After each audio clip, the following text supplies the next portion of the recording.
আমার বয়স যে বছর 21 পূর্ণ হলো, ভোট দিলাম। দ্বিতীয়বার যখন চটের পর্দা ঢাকা খুবরিতে ঢুকে প্রগতিশীল প্রতীক চিহ্নের ছাপ মারছি, তখন আমি 26। 29 বছর বয়সে বিশ্বের নিঃস্বতম গণতন্ত্র রক্ষার জন্য আমার প্রাণ আকুল হয়ে উঠেছিল। কিন্তু এবছর ভোটের দিন সারা দুপুর তক্তপোষে শুয়ে বেড়ার ফুঁকর দিয়ে পতাকা ওড়ানোর রিকশার যাতায়াত দেখেছি, কিন্তু ভোট দিতে চাইনি। না, আমি ভোট বয়কট করিনি, ভোট আমাকে বয়কট করেছে। কারণ আমার বয়স 31। 30-এর পর সরকারি চাকরি পাওয়া যায় না। যে সরকার আমাকে চাকরি দেবে না, সেই সরকার গঠনের জন্য গায়ে আমার পুলক লাগে, চোখে ঘনায় ঘোর, এরকম আশা করা যায় না। বিশেষ বিশেষ ক্ষেত্রে অবশ্য বয়স 5 বছর শিথিলযোগ্য, কিন্তু আমার ক্ষেত্রে বিশেষ কারণ বিশেষভাবেই অনুপস্থিত। অগত্যা সরকারি চাকরি পাবার একটাই উপায় আছে, সার্টিফিকেট জাল করে বয়স কমিয়ে ফেলা। কিন্তু হে নন্দিত নেতৃবৃন্দ, যদিও আমার চোখের ওপর আপনাদের অনির্বচনীয় লীলাময় জীবন খোলা আছে, তবু জালিয়াত হতে পারবো না। আমার বাবা সৎ ছিলেন।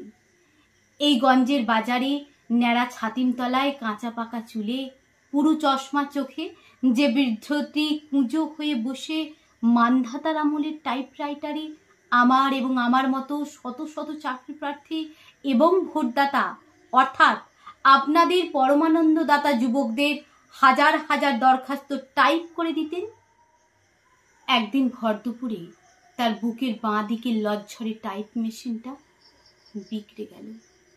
সেই ফাঁকা জায়গায় আমি কলা নিয়ে বসে পড়লাম।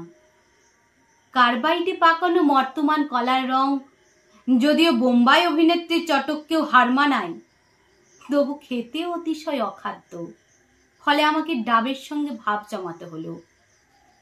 পা ফাঁক করে দাঁড়িয়ে ধুতি পাঞ্জাবি শার্ট প্যান্ট যখন সরু নল দিয়ে চোঁ চোঁ করে সুমিষ্ট জল টেনে নিত, তাদের দু পায়ের ফাঁক দিয়ে আমি এই গঞ্জের ছিন্ন বিচ্ছিন্ন মানুষের মর্মান্তিক মহিমাকে স্পর্শ করতাম। ডাবের খোলাটি ছুঁড়ে দেবার সঙ্গে সঙ্গে ভিতরে আঙুল ঢুকিয়ে দেখতাম অধিকাংশ অমেরুদণ্ডী বুদ্ধিজীবীদের মতো ভেতরে শ্বাস আছে কিনা। তারপর চিরুনি, ব্লাউজ, ধূপকাঠি, তরমুজ, চাল, হুঁশিয়ারি মাল, ধূর্ত নেতা, পূর্তমন্ত্রী হবার জন্য যত বড় স্বপ্ন দেখি, ঠিক সেই আয়তনের মিষ্টি কুমড়ো অর্থাৎ একের পর এক বহুরূপী বাণিজ্য বিস্তারে আমি বিড়লাকেও ছাড়িয়ে গেলাম। কিন্তু বেড়ালের ভাগ্যে শিকে ছিল না। ফলে প্রায় বিনা চিকিৎসায় মা মারা গেলেন। আমাদের এখানে গত 20 বছরে আধখানা হাসপাতাল হয়েছে, বাকি আধখানা আর হবে না। কারণ প্রধান রাজনৈতিক দলের নেতারা অধিকাংশই ডাক্তার, তাদের নিজস্ব নার্সিং হোম রয়েছে।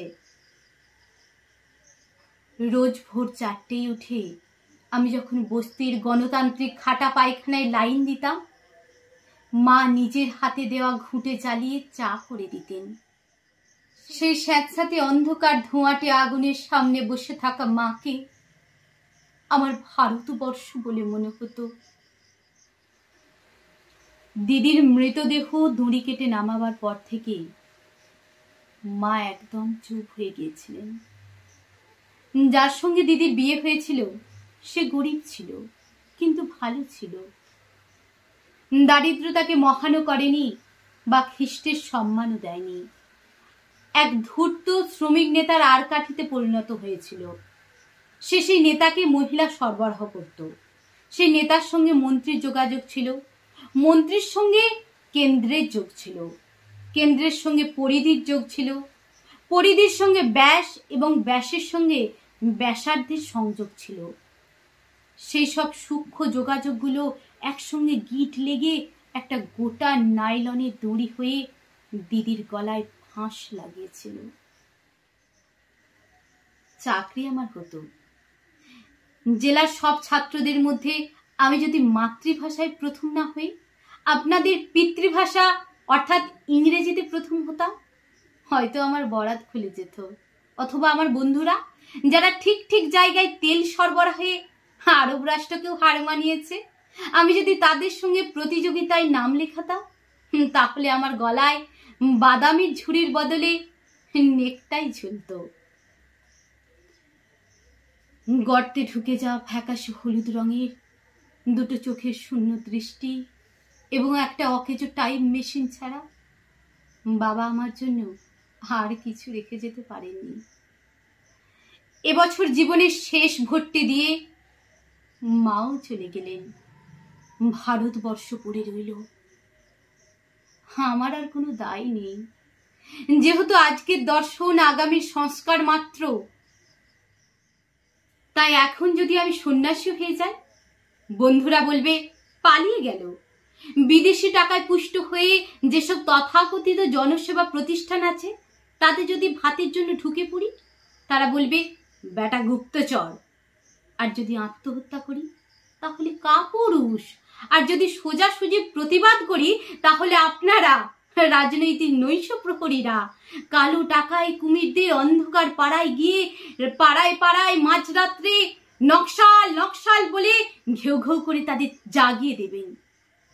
এমনকি অবস্থা তেমন তেমন বেগতিক দেখলে আপনাদের সঙ্গে রাশিয়া আমেরিকাও যোগ দেবে। একদিন চাকরি খুঁজেছি, পাইনি। এবার ভাবছি আমরাই আপনাদের চাকরি দেব।